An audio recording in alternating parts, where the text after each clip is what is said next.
aqui neste momento para louvarmos o nome do nosso Deus, adorá-lo e engrandecê-lo. Gostaria de ler a palavra do Senhor neste momento em Tiago, capítulo 1, versos 2, 3 e 4. Estamos reunidos aqui em louvor ao Senhor. Nós aqui no templo, vocês, queridos irmãos em casa, adorar ao Senhor é aquilo que nós fazemos de mais precioso. Render graças ao Senhor é aquilo que fazemos de mais precioso. E em dias difíceis, em dias de luta, em dias de tribulação, a gente continua louvando e adorando o nome do Senhor, porque a igreja foi chamada para o seu louvor. Diz assim a palavra de Deus em Tiago, capítulo 1, versos 2, 3 e 4. Meus irmãos, tende por motivo de toda alegria o passardes por várias provações, sabendo que a provação da vossa fé, uma vez confirmada, produz perseverança. Ora, a perseverança deve ter ação completa, para que sejais perfeitos e íntegros, em nada deficientes. Amém? A gente passa por tribulações, como eu disse, mas toda a igreja na face da terra está hoje em dia em situação igual à nossa. Além da dificuldade que atinge a todos, temos as nossas próprias lutas, os nossos próprios problemas e o dia a dia a enfrentar, a passar. E a palavra de Deus nos chama a estar alegres pelas provações, porque a provação produz perseverança. E a nossa fé, ela está firmada em Jesus Cristo, hoje, sempre e eternamente. O Verbo vivo, aquele que nos chamou e que nos sustenta e que nos conduzirá aos céus, à sua glória. Então, o povo de Deus, a igreja de Jesus, deve perseverar em todo o tempo, deve louvá-lo e adorá-lo em todo o tempo. Estamos reunidos aqui para isso, juntos para louvarmos ao Senhor. Vamos ficar em pé, meus queridos, e orar ao Senhor. E você vai agradecer a Ele por esse momento de adoração, por este momento de comunhão. Você vai agradecer a Ele aí em sua casa, por este momento em que você pode render ao Senhor honras e glórias, a Ele que é digno. Amém? Senhor, nós te adoramos, ó Pai. Adoramos, ó Deus, pela oportunidade de estarmos aqui neste lugar. Adoramos por quem Tu és, ó Deus. Adoramos, ó Pai, porque o Senhor é quem nos sustenta. O Senhor nos chamou para a Sua graça. O Senhor nos revelou a Sua graça. E o Senhor nos sustenta em qualquer tempo, em qualquer situação, passando por provações, por lutas, por tribulações, na bonança, no choro, na alegria. O Senhor, ó Deus, é quem está conosco. E a nossa fé está firmada em Ti, não está firmada em circunstâncias, não está firmada em momentos. A nossa fé está firmada em Ti, Senhor, que nos chamou, que nos sustenta e que nos levará ao céu para juntos, ó Deus, na Sua presença, face a face, adorarmos eternamente. Senhor, muito obrigada. Dai-nos, ó Deus, a força que precisamos para viver o dia a dia, Senhor, na Sua graça. Em nome de Jesus nós Te adoramos. Vamos adorar ao Senhor então. Louvá-lo com alegria, louvá-lo com disposição. Aleluia! Esta é a hora da adoração. Este é o momento de louvarmos ao Senhor. Aleluia, Senhor, nós te adoramos, Pai. Esta é a hora da adoração.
essa certeza da salvação, Jesus tem colocado em nossos corações, porque sabemos que o seu amor é infinito, que o seu amor é grandioso, e este amor nos alcançou. Em todo o tempo o Senhor cuidou de nós e olhou para nós e nos revelou o seu amor, até o tempo em que nós compreendemos e nos entregamos a Ele.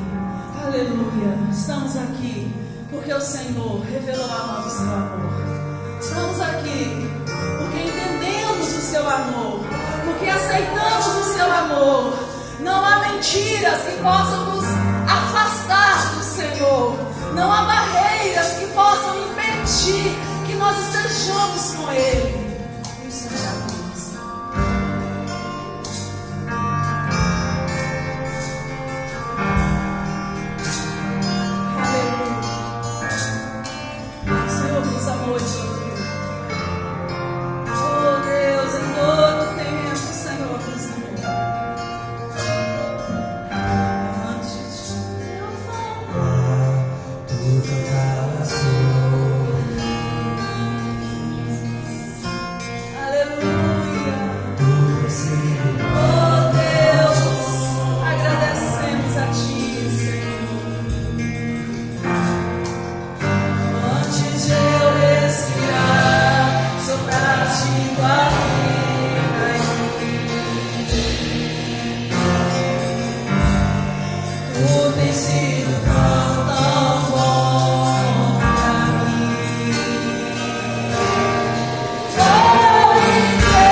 agradecemos. Aleluia. Glória ao nosso Deus. Aleluia.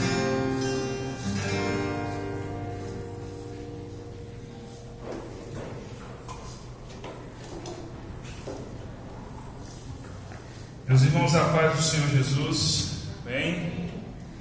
Louvado seja o Senhor nosso Deus, para sempre em nosso meio. Queridos irmãos, nós vamos ler a palavra do Senhor e vamos meditar um pouco neste dia no Evangelho de Mateus, capítulo 9.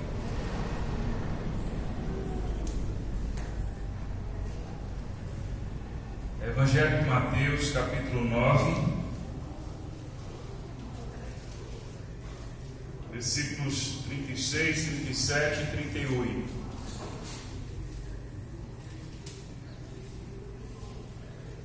Todos encontraram? Nos diz assim a palavra do Senhor.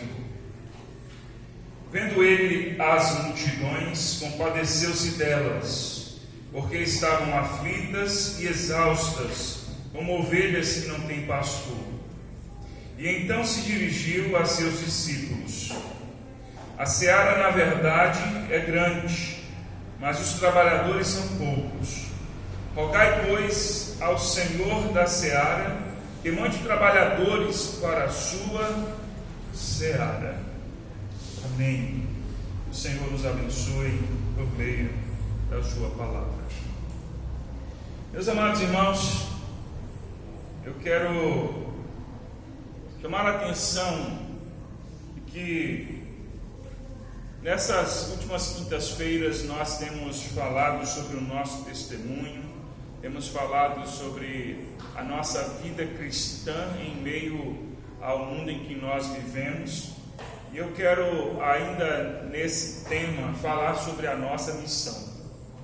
Ainda nessa direção, falar sobre a missão que cada um de nós tem recebido de Cristo. Todos nós fomos comissionados, todos nós fomos chamados para servir, todos nós fomos chamados para pregar o Evangelho, todos nós fomos chamados para estar na seara. E é necessário que a gente entenda isso, é necessário que nós nos importemos com isso, é necessário que nós nos despertemos para que cada um cumpra a sua missão, para que cada um faça aquilo que foi chamado para fazer, para que cada um seja usado por Deus, a fim de que o Evangelho seja propagado, a fim de que a seara tenha trabalhadores e que nós nos envolvamos na atividade do reino de Deus. Em meio à realidade que nós estamos vivendo, é extremamente necessário nós pensarmos nisso, porque se nós formos nos deixando ser levados pela situação, pelo clima, pela atmosfera criada nesses dias, a gente vai se retraindo, a gente vai se escondendo, porque naturalmente nós estamos vivendo uma realidade em que nós nos isolamos. Eu não estou aqui falando contra o isolamento necessariamente, mas estou dizendo que nós não podemos, como igreja, como missionários de Cristo, nos isolarmos. De algum modo, nós precisamos estar em atividade. De algum modo, nós precisamos agir. De algum modo, nós precisamos cumprir a nossa missão. Não há nada na palavra de Deus que nos dê razão para nós nos isolarmos, no sentido de pregar a missão, no sentido de pregar o Evangelho, cumprir a missão. Por isso eu quero que nós pensemos que uma coisa é nós cuidarmos da nossa saúde, uma coisa é nós nos isolarmos ou nos recolhermos com todos os cuidados como temos tido, uma coisa é isso. E outra coisa é nós deixarmos de pregar o Evangelho, deixarmos de cumprir a nossa missão. Nós precisamos cumprir a nossa missão. Nós precisamos continuar pregando o Evangelho. Precisamos continuar vivendo a vida cristã. Precisamos continuar produzindo no reino de Deus. Não podemos nos deixar ser levados por essa situação e, juntamente com o isolamento social, nos isolarmos da vida cristã, ou na vida cristã, ou nos retrairmos em relação à nossa missão. Não podemos. Nós precisamos nos manter ativamente como testemunhas de Cristo, como missionários na seara do Senhor. Algumas pessoas têm pensado que nós temos agora a licença para pausarmos a nossa vida cristã, que nós podemos simplesmente deixar de viver a vida cristã. Algumas pessoas têm pensado assim: não, por causa da pandemia o Senhor entende, a gente está de quarentena, a verdade é que não sabe quanto tempo. A gente começou lá em março, mês 3, nós estamos chegando no mês 7. Semana que vem já é mês 7. E a gente achava que isso seria 30 dias, 60 dias. E nós já estamos indo para 4 meses. E o que nós devemos fazer? Devemos recuar? Não. Veja, eu quero enfatizar que eu não estou falando aqui da questão de saúde. Todos nós devemos cuidar, porque nós temos tomado as medidas necessárias para cuidar da nossa saúde, para nos precaver. Eu estou falando da nossa vida cristã, da nossa missão. Nós precisamos atuar, não podemos retrair, porque não sabemos, meus irmãos, até quando nós vamos viver essa realidade que nós estamos vivendo. De repente, o tempo passa e a gente olha para trás e fala assim: nós estamos há tanto tempo retraídos, isolados. Nós nos isolamos por conta da saúde e acabamos nos esfriando na fé, acabamos nos isolando da vida cristã, acabamos nos retraindo da nossa missão, da atividade de testemunhar de Cristo. Veja que eu não estou falando apenas de nós virmos ao culto, de igreja, alguma coisa assim. Aliás, nós temos ouvido muita gente falar, não sei se os irmãos têm ouvido alguém falar dessas coisas. Há uma questão que tem se falado muito nesses últimos dias sobre essa questão do culto, a presença no culto, a presença na igreja. Muita gente tem discutido sobre isso, muita gente querendo já fazer um prognóstico sobre o que vai ser, como vai ser a igreja depois da pandemia, quando voltar ao normal, se vai ter um normal, ou se é outro normal. Há muitas discussões em relação a isso. E como que vai ser a igreja? Como que nós vamos nos comportar? Vai haver mudanças? Mudanças certamente já estão acontecendo, mas essas mudanças vão permanecer? Como será? São coisas que a gente pode tentar observar, questionar, mas o tempo é que vai nos dizer isso. Uma coisa é certa: nós não podemos deixar de cumprir a nossa missão. E aí algumas pessoas têm falado: mas a igreja é o que? Essa reunião no templo, a igreja é o templo? Claro que a igreja não é o templo. A igreja são as pessoas. A igreja é composta por pessoas. Nós somos a igreja. Nós somos a igreja. Muita gente tem atacado a instituição, dizendo: agora aí eu quero ver, porque as pessoas agora sabem que não precisa de um templo para ser igreja, a igreja é em casa. Muita gente tem atacado a instituição, mas nós somos uma sociedade que vivemos em instituição.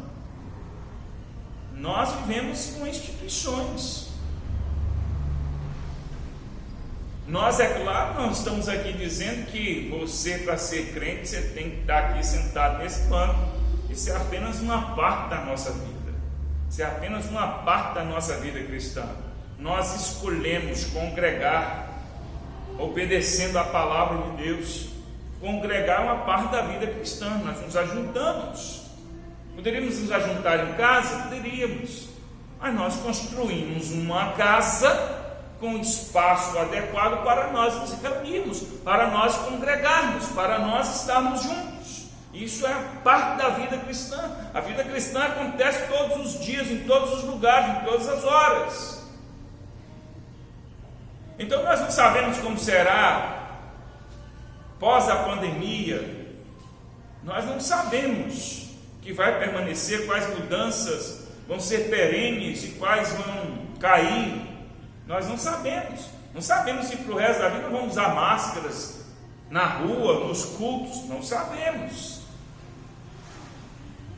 Mas uma coisa nós precisamos saber, que nós sabemos, é que a nossa missão a gente precisa cumprir todos os dias. Precisamos continuar vivendo a vida cristã. Nós estamos numa realidade em que a gente corre o risco de achar que a gente pode viver uma vida mais descomprometida com Deus. Os nossos hábitos estão mudando, nosso comportamento está mudando, a gente está em isolamento, toque de recolher, a partir das 18 horas até as 5 da manhã, ninguém circulando nas ruas, a não ser algumas exceções, né? Alguns trabalhadores. Aqui na nossa região nós estamos vivendo essa realidade, mas muda alguma coisa? Muda. Mas nós devemos continuar vivendo a vida cristã, de todo modo, dentro da nossa realidade, dentro do possível, nos reinventando, procurando meios de cumprir a nossa missão. Jesus cumpriu a sua missão. Nos diz aqui esse texto, Jesus andava por vários lugares, Jesus andava em várias cidades, aldeias, Jesus ia ao encontro de todos os tipos de pessoas. Jesus não escolhia lugares no sentido de falar, eu só vou em lugar grande, não vou em lugar pequeno, eu só atendo pessoas assim ou assado, pessoas ricas, pobres. Jesus atendia todo mundo. Jesus ia ao encontro de todas as pessoas em vários lugares. Jesus se encontrava com multidões, Jesus se encontrava com uma única pessoa. Jesus ia em cidades grandes, em aldeias bem pequenas. Jesus ele era múltiplo nessa ação de alcançar pessoas e abençoar essas pessoas de muitas maneiras, curando as enfermidades, consolando as suas almas. Jesus libertava de espíritos malignos. Jesus ele trazia a luz do Evangelho acima de tudo a essas pessoas.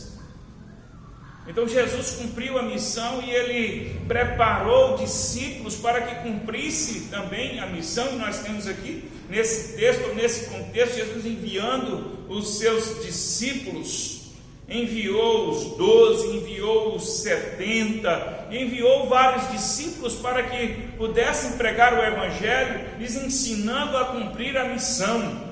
Jesus ensinou a cumprir a missão. Jesus ele chamou discípulos para cumprir a missão e eles cumpriram a missão, ao ponto de o Evangelho ser propagado, o Evangelho ser anunciado e transmitido a outras pessoas que transmitiram a outras, e os anos se passaram, os séculos se passaram, nós estamos aqui. Por quê? Porque Jesus veio, estabeleceu a missão, comissionou discípulos e a missão prosseguiu. E não vai parar, vai até o fim. Por isso nós precisamos cumprir a nossa parte, por isso nós precisamos testemunhar, por isso nós precisamos, em meio a essa realidade, continuar, como nós falamos, sendo sal, sendo luz. Em meio à pandemia, precisamos ser sal e luz. Nos tiraram o direito de reunir nos nossos horários normais. Nós vamos deixar de ser crente, deixar de ser igreja, deixar de cumprir a nossa missão porque a gente não pode estar aqui 7 horas da noite, nos dias que a gente quer? Não, claro que não. A gente vê pessoas com medo, vão fechar os nossos templos, É claro que eu não quero que aconteça nada disso. Vão perseguir os crentes, perseguir os pastores, vamos tirar os nossos direitos. É claro que eu não quero que isso aconteça.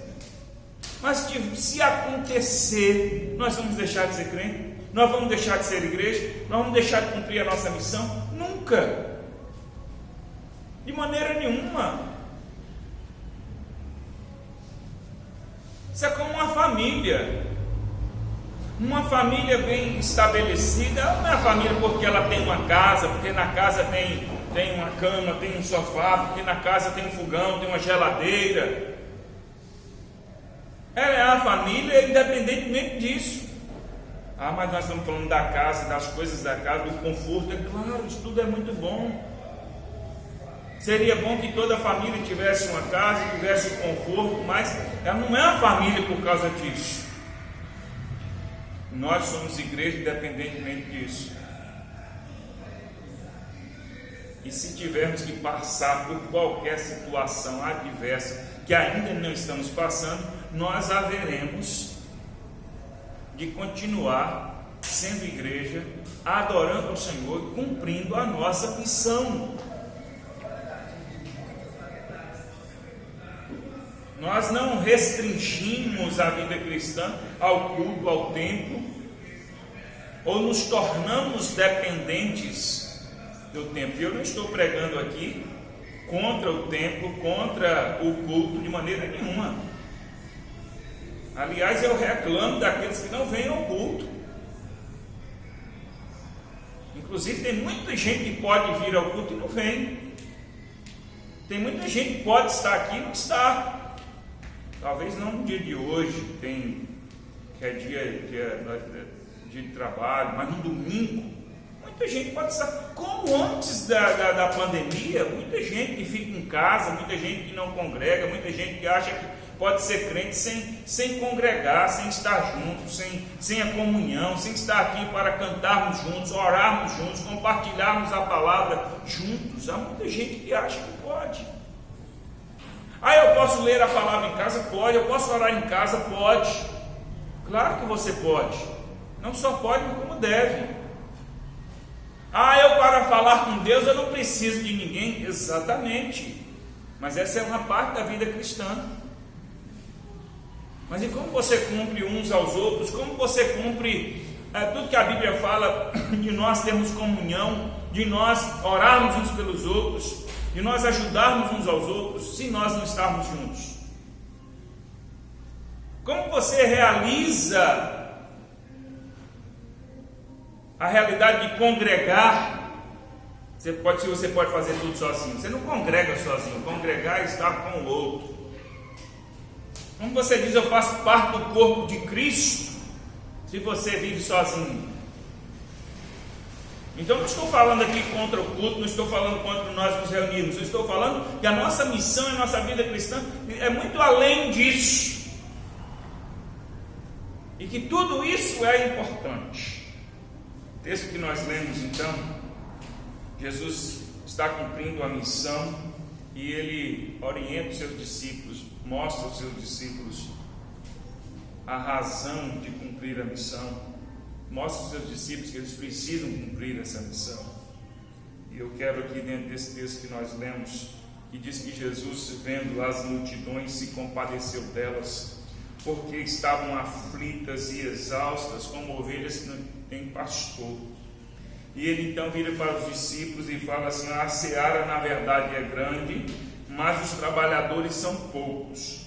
Roguem, orem ao Senhor da seara para que mande trabalhadores para a sua seara. Jesus aqui usa duas figuras, das ovelhas que precisam ser pastoreadas, da seara que precisa, da plantação que precisa ser colhida, os frutos que precisam ser colhidos, para figurar a nossa missão de pastorear, de colher, de trabalhar no reino de Deus. E dentro desse texto eu quero fazer alguns questionamentos sobre a nossa missão.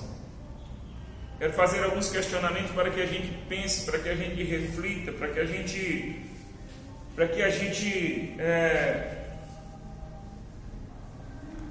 faça aqui uma reflexão sobre a nossa missão. A primeira coisa é por que existem pessoas nessas condições das quais falou Jesus. Jesus olha para aquelas multidões, nos diz o texto, se compadece delas, porque elas estavam aflitas e exaustas como ovelhas que não têm pastor. Jesus se compadece daquelas pessoas que estão exaustas, aflitas, aquelas pessoas que estão cansadas, desorientadas, e Jesus olha para elas como uma ovelha que não tem pastor. Uma ovelha sem pastor é uma ovelha desprotegida.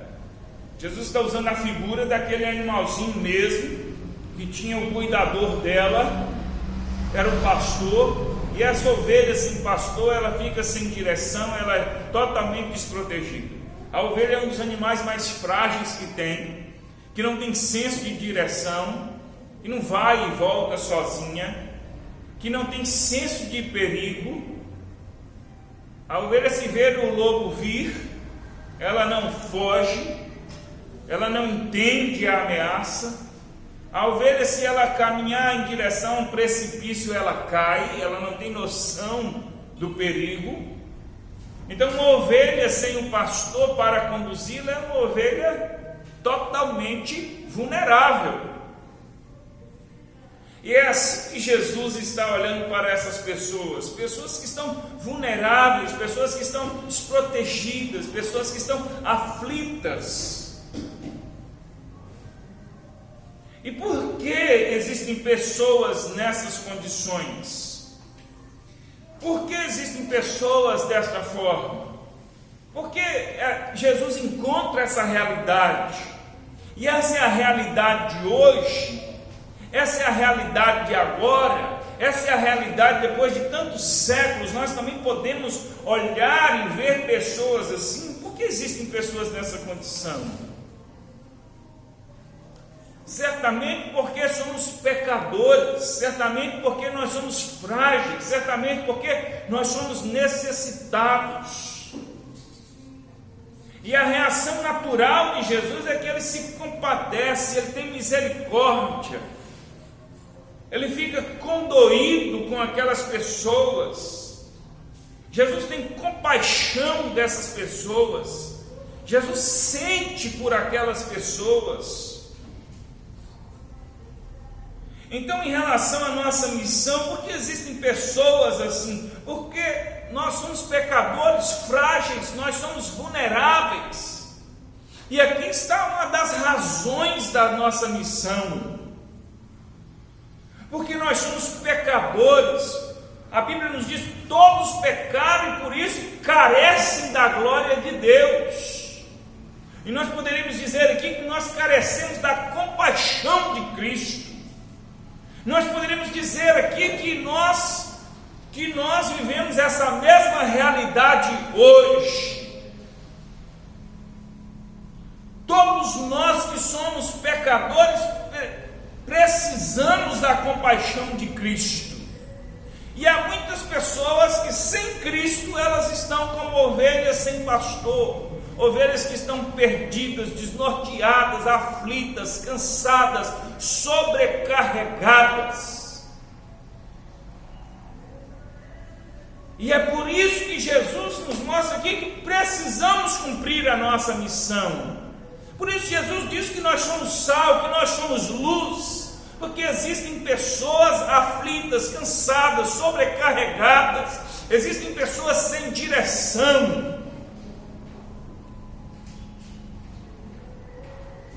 Existem pessoas carentes, existem pessoas que estão em trevas, que não sabem o que fazer.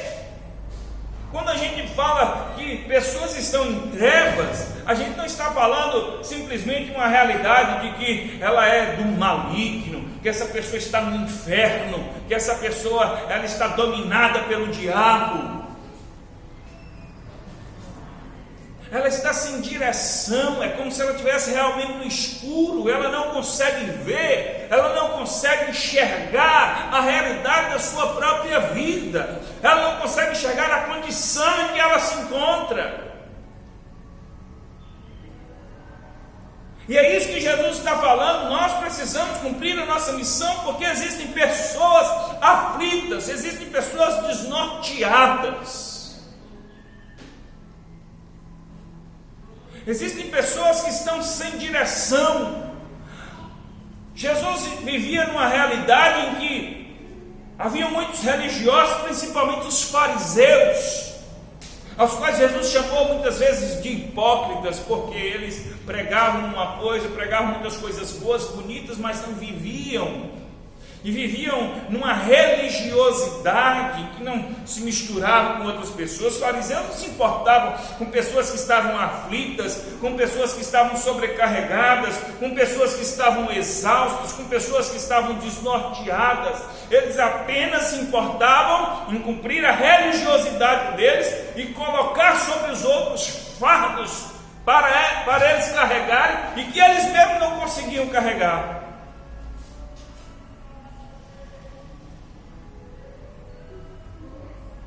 Os fariseus então cobravam: você precisa fazer tal coisa, você precisa viver a vida assim, sobrecarregando as pessoas. E Jesus está dizendo aqui na sua palavra que a nossa missão não é sobrecarregar mais as pessoas, mas é ter compaixão.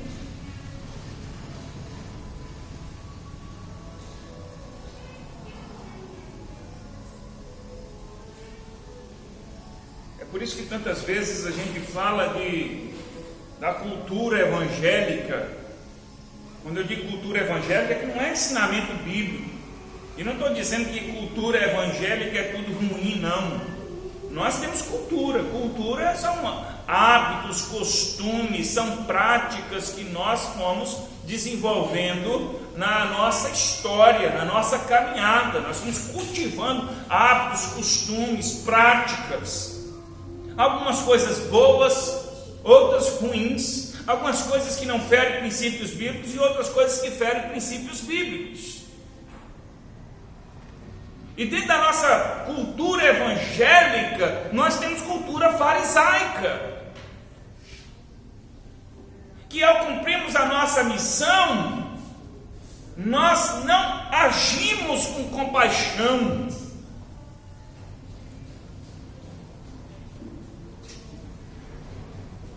Algumas pessoas têm curiosidade de saber assim, como é que é a sua igreja? Alguém te perguntou assim, como é que é na sua igreja? Como é que é a sua igreja? Como é que funciona? Como que é lá? Lá pode isso, pode aquilo? Já perguntaram para você? Como é que é? Algumas pessoas se espantam com você, mas na sua igreja pode isso? Na sua igreja pode fazer tal coisa? Já passou por isso? Mas você não é crente? Você é crente, mas você foi no casamento na igreja católica, mas você não é crente? O que tem a ver uma coisa com a outra? Se eu entro na igreja católica no casamento, eu deixo de ser crente? Como a irmã falou aqui outro dia, eu deixo de ser crente porque eu fui no casamento na igreja católica. Mas você não é crente, você está ouvindo música do mundo, mas você não é crente? Mas peraí, mas você, Raul, filho do pastor, está tocando música do mundo? Como é que é isso? As pessoas estão cheias de informações em que elas têm uma ideia do que é ser crente, e quando a gente vai pregar o evangelho para elas têm a impressão que nós estamos chegando com algemas para prendê-las, que nós estamos chegando com uma dieta para passarmos para elas, nós estamos chegando com algumas regras para colocar para elas. Quantas vezes eu já vi gente que desviou da igreja e algumas pessoas a pregar para ela voltar para a igreja, e ela falou assim: não posso voltar agora. Eu não posso voltar agora. Já vi isso acontecer com mulher, eu não posso voltar agora. Por quê? Porque eu não tenho como renovar o meu guarda-roupa. Eu não tenho como comprar roupa. Como assim? Você está nua? Não. É porque desde que eu desviei, desde que eu saí da igreja, as minhas roupas eu me desfiz. As minhas saias, meus vestidos, eu me desfiz. E agora eu só uso assim: bermudinha, short, calça, essas blusas com alça. Como é que eu volto? Não tem uma roupa aí na igreja? A cabeça da pessoa está formada nessa ideia, e ela não volta mesmo, e ela não vem mesmo. A gente vai pregar o evangelho para as pessoas, elas têm a impressão de que se elas derem ouvidos para nós, de que se elas forem nos dar atenção, de que se elas abrirem qualquer brecha para que se associe a nós, para que se aproxime de nós, para que venha para a igreja, logo ela pensa na carga de coisas que ela vai receber, nas muitas mudanças que ela precisa realizar. Alguém fala assim: mas o evangelho não gera mudanças? Gera, mas não essas com as quais as pessoas estão preocupadas.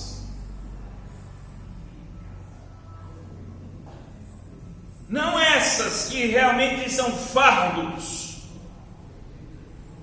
E que se algumas vezes as pessoas mudarem, deixarem, será por uma questão pessoal, será por uma questão de ela entender que precisa fazer essas mudanças.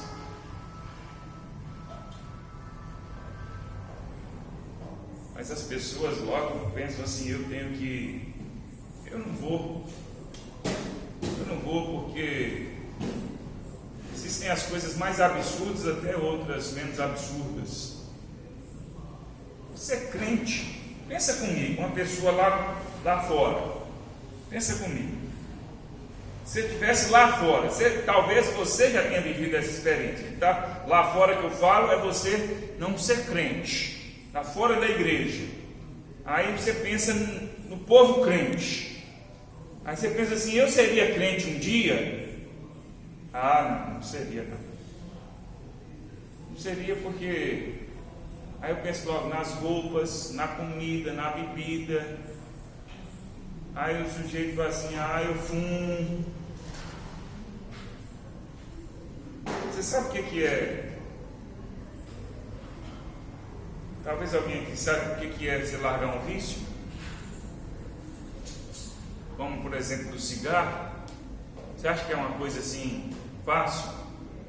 Você acha que é uma coisa assim tão simples? Você acha que é como trocar de roupa? Mas se eu pegar essa roupa aqui e dar para alguém, vou jogar fora e comprar outra, você acha que é assim? Você acha que é simplesmente assim? Eu vou deixar de parar de fumar? Aí essa pessoa que fuma, ela fala assim: eu não vou. Como é que eu vou para a igreja? Como que eu vou para a igreja? Não é? Me permita aqui, irmã Val,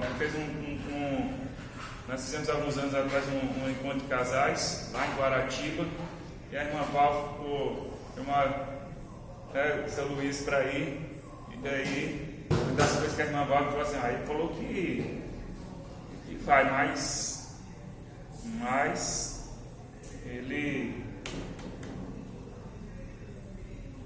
ele fuma. E aí? Eu falei: e daí? Vai. Nós queremos ir lá. Sem problema. Não é assim?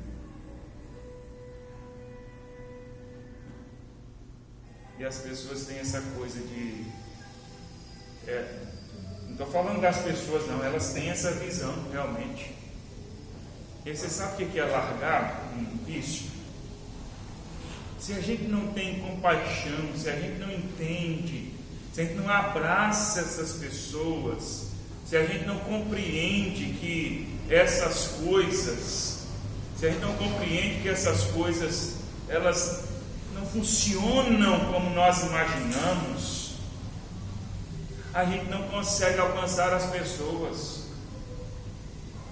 Se a gente tem essa ideia farisaica de que a gente quer colocar a carga sobre a pessoa e dizer, não, você tem que consertar, você tem que fazer isso, você tem que mudar, você tem que...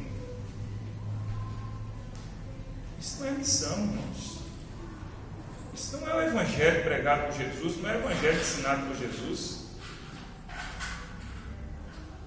Não é. As pessoas, Jesus diz, elas estão aflitas, elas estão exaustas, elas estão desnorteadas, elas estão em trevas, elas não estão enxergando, elas não veem. E a gente prega o evangelho e as pessoas têm essa impressão de que nós vamos colocar uma carga sobre elas. As mudanças reais que Jesus vai trabalhando na vida da pessoa é transformando o caráter dessa pessoa, é transformando a alma dessa pessoa. Essa pessoa que ela não tem alegria na alma, essa pessoa que não tem paz na alma, Jesus vai transformar.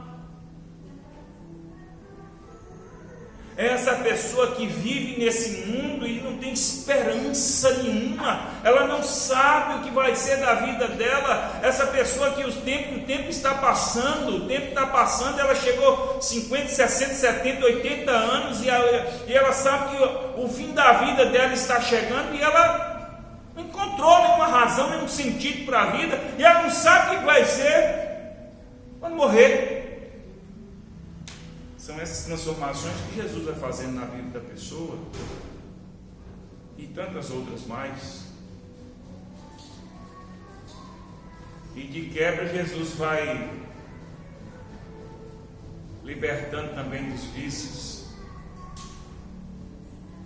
Jesus vai fortalecendo, vai nos ensinando a cuidar da gente, da saúde, a ter equilíbrio, domínio próprio em todos os sentidos, porque Ele tem misericórdia, Ele tem compaixão de nós.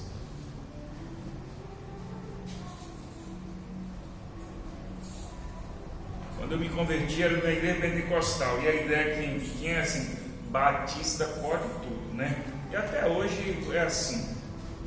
Aliás, tem gente dentro da igreja mesmo que acha que batista pode tudo. Tem gente dentro da igreja mesmo que acha que pode tudo.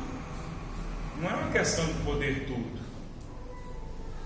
É uma questão de nós não colocarmos fardo na vida de ninguém e tentarmos ensinar que nós precisamos ter o equilíbrio. Se você não consegue entender que você precisa cuidar da sua saúde, que você não pode ter vício, não adianta ter regra na igreja. Se você não consegue entender que roupa você tem que vestir, que é adequada para você ou não, não adianta a gente ter regras na igreja.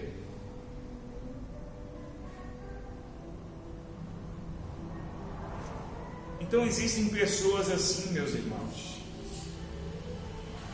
que precisam da luz de Cristo, que precisam de direção, que precisam de orientação, pessoas que precisam ver em nós um norte, uma direção, pessoas que precisam olhar para nós e ver em nós a luz de Cristo.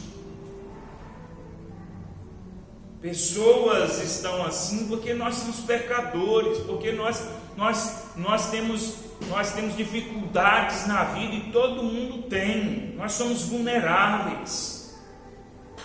E todos nós carecemos da compaixão de Cristo, todos nós precisamos da misericórdia de Cristo, e na nossa missão nós precisamos apontar isso.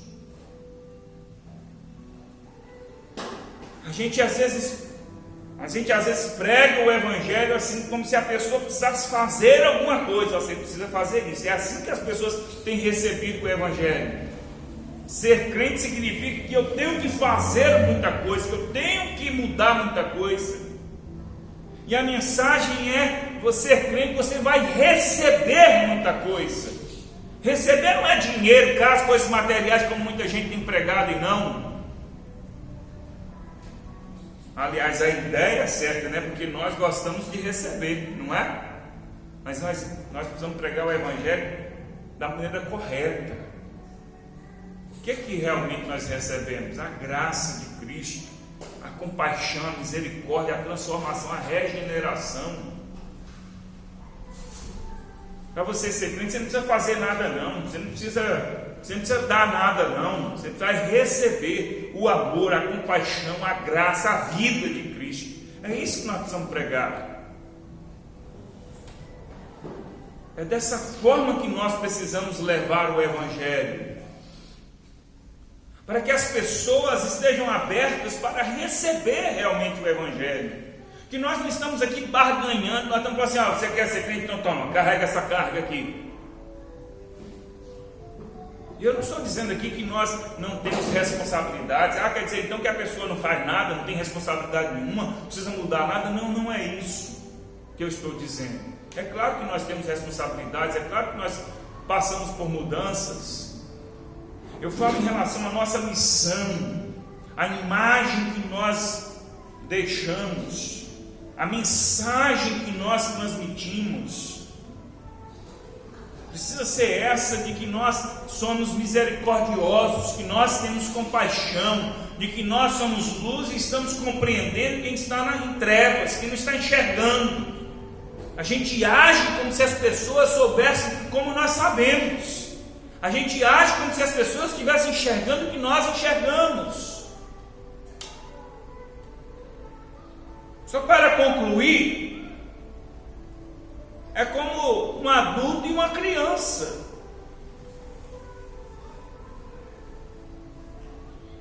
Você não pega um bebê e vai dar uma olhadinha na fralda dele e ela está cheia, você sabe do que, né? Aí você fala assim: você não está vendo? E você fazendo isso aqui na roupa, você se suja tudo. Você não está vendo que em nossa casa tem banheiro e que existe um lugar no banheiro que se chama vaso sanitário para fazer essas coisas, e que você fazendo lá você se suja menos, você se suja só um pouquinho, não suja a bunda toda, as costas, derrama pelas pernas. Ele está morrendo de rir ali. Você fala assim com uma criança? Você fala assim: olha o que você fez. Você fala assim com a criança? Você fala? Você vê aquela... E todo mundo tem filho, já teve alguma vez ou outra aquela experiência, né, de encontrar uma coisa não muito simples, né? Aquela coisa assim, aquela coisa que ele já botou a mão e já fez uma arte com aquilo tudo, né? Todo mundo já passou por isso. Todo mundo já passou por isso. Aquilo que você tem que tirar, né? Tá no berço, você quase que pega o rampo lençol assim, com o menino tudo dentro e põe no tanque para lavar. Aquilo você tem que lava lençol, edredom, e vai travesseiro, e arranca a roupa toda, e tem que dar um banho, pega a cabeça do menino para desinfetar. Tá? Pai e mãe faz isso, não faz? E pai e mãe normais faz isso com amor, faz isso com carinho, não é, Gêmeo? Faz isso, não já fez isso tantas vezes, Gêmeo? Mas fez reclamando. Às vezes fala assim: ei menino, o que você fez? Mas olha só para você ver, a gente até ri. Olha para você. E quando chega o outro, a gente não dá conta, né? Você não sabe, esse menino hoje fez uma que foi um arraso. A gente conta, a gente ri. Não é assim? Por que eu estou dando esse exemplo? para dizer que o adulto compreende muito bem que a criança, ela está em crescimento, que é normal, por isso a gente usa fralda descartável, né? Benditas fraldas descartáveis, né? Que a gente usa aquilo assim, joga fora, né? Não é Isaac, não, Isaac tinha aquele tanto de fralda de pano que a gente tirava, aquilo era um negócio. Raul já pegou as fraldas descartáveis, né? Então nós compreendemos, a gente faz com carinho, faz com amor, cuida da criança, até vai chegando o momento em que nós vamos ensinando. Aí a gente leva no banheiro, compra aqueles vasinhos, né, para a criança, ou aquela tampa que adapta no vaso sanitário para a criança usar, e a gente vai ensinando, e dá certo. Lá em casa tem 3, nenhum usa mais fralda, nenhum usa mais, não usa mais não, só usa cueca. E eles sabem no banheiro, eles aprenderam mesmo, eles vão direitinho, não precisa falar, eles não precisam pedir, na hora que dá vontade eles vão sozinhos. Deu vontade, eles vão sozinhos. Aprenderam. Dá certo, funciona mesmo. Passamos por aquilo tudo, mas eles deu certo. Logo eles deixaram as fraldas e foi aprendendo e tal, e funcionou mesmo. Entendeu? Então nós precisamos ser assim. É a nossa missão. A gente precisa entender que existem pessoas que estão em trevas. Pessoas que estão em trevas, pessoas que não têm um entendimento. Elas não enxergam como a gente enxerga. Elas não têm o mesmo entendimento que a gente tem. E se nós tratarmos essas pessoas como se elas tivessem o mesmo entendimento, seria a mesma coisa que nós tratarmos um bebê querendo que ele usasse o vaso sanitário. Aí fala, mas essa pessoa faz essa pessoa só faz. Pastor, você não conhece a pessoa, só faz. É mesmo, gente. Você acha que ter compaixão é o quê? Você acha que ter misericórdia é o quê? É lidar com gente boazinha? É lidar com gente certinha? É lidar com gente que pensa igual a gente pensa? É lidar com gente que tem os mesmos parâmetros que você tem? Não, ter compaixão, ter misericórdia é você lidar com pessoas que estão numa realidade diferente da sua. É lidar com pessoas que não têm o mesmo entendimento que você tem. Pessoas que não têm a mesma capacidade que você tem, no sentido de entender o Evangelho. Pessoas que não enxergam, porque você está na luz, você enxerga, outras pessoas não enxergam. E a nossa missão precisa focar nessa direção. E é assim que nós precisamos tratar as pessoas. Aliás, algumas pessoas vêm para a igreja, vêm para a luz, e aí é assim. Deixa eu só dar 2 exemplos para você aqui. Gente que vem para a igreja e fala assim: minha vida, depois que eu fui para a igreja, estou na igreja, parece que eu estou enfrentando um tanto de problema. Começou a aparecer um tanto de problema na minha vida. Já vi gente lá, pastor, é demais, apareceu um tanto de problema. Aí com um pouquinho de conversa, a gente já descobre que a realidade não é essa. E a gente diz assim: olha, esses problemas já estavam aí há muito tempo, e agora você está começando a enxergar. Agora você está compreendendo a realidade. Entendeu? Isso daí já estava há muito tempo. Você já fazia isso há muito tempo, você já estava vivendo essa realidade há muito tempo. E aí você agora está enxergando. Entendeu? Não é porque você veio para a igreja, não é que você se tornou crente que as coisas começaram a piorar, não.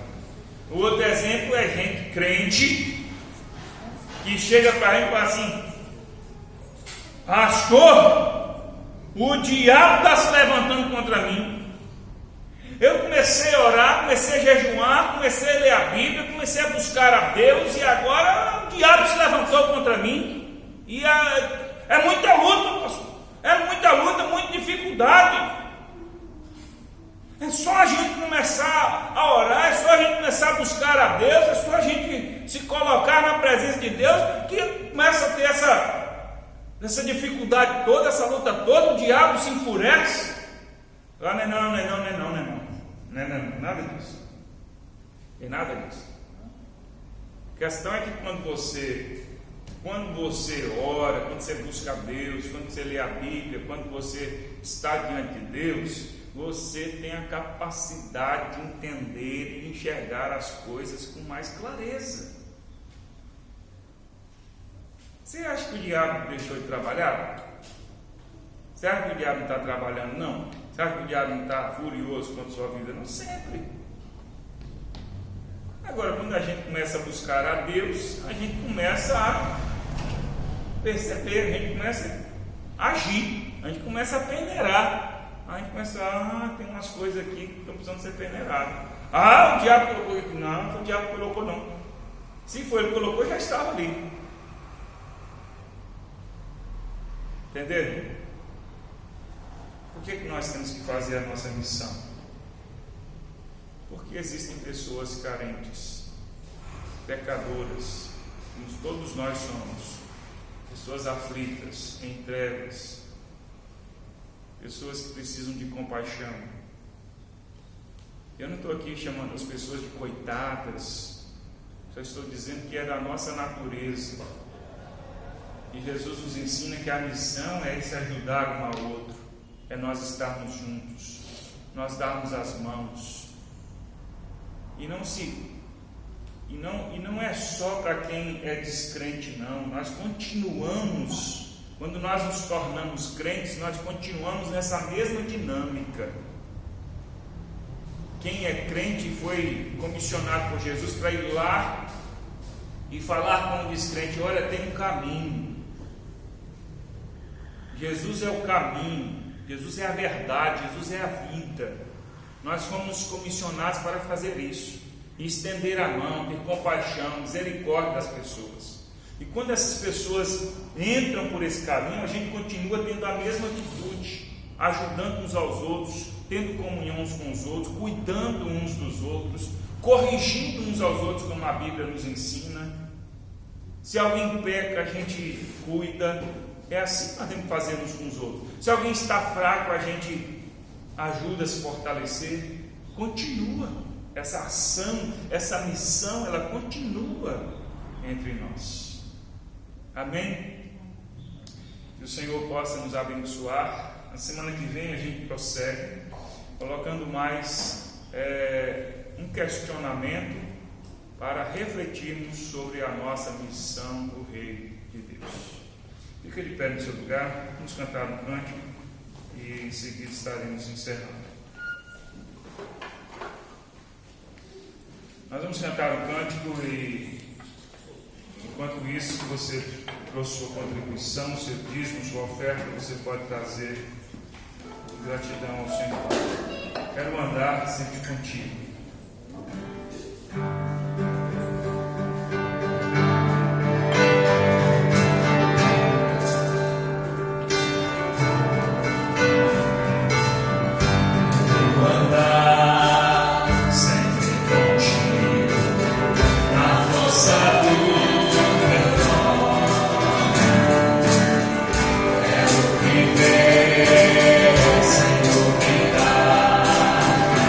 Te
você nesse momento.